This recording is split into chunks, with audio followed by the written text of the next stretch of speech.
হঠাৎ করে আমার রাতের বেলা সাদা পোলাও আর মুরগির লাল লাল ঝোল করে আলু দিয়ে রান্না করা খেতে ইচ্ছা করছিল। তো কি করব, ঝটপট তাই রান্না বসিয়ে দিলাম।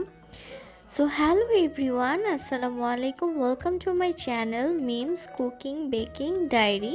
সবাইকে স্বাগতম।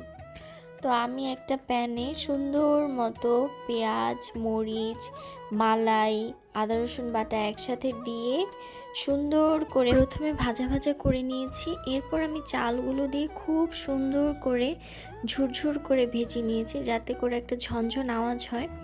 এরপর আমি পানি দিয়ে সুন্দর করে দমে বসিয়ে পোলাও রান্না করে ফেলেছি। পোলাও রান্না হয়ে যাওয়ার পর আমি ঘি দিয়ে সুন্দর করে নামিয়ে নিচ্ছি। আর এটা কিন্তু হচ্ছে মালাই পোলাও, আমি কিন্তু মালাই দিয়ে রান্না করেছি। এবার হচ্ছে আমি চিকেনটা রান্না করব। তো এখানে আমি পেঁয়াজটা সুন্দর করে ভেজে নিয়েছি। এরপর আমি আদা রসুন বাটা, জিরা বাটা আর হচ্ছে মরিচ বাটা দিয়ে খুব ভালো করে পেঁয়াজটা কষিয়ে নিয়েছি। আর এর মধ্যে দিয়ে দিলাম গরম মশলা, তেজপাতা, দারুচিনি, এলাচি, লবঙ্গ। এরপর আমি দিয়ে দিচ্ছি সামান্য একটু পানি। এরপর আমি শুকনো মশলাগুলো দিয়ে দিচ্ছি, জিরা, ধনিয়া, হলুদের গুঁড়া, মরিচের গুঁড়া।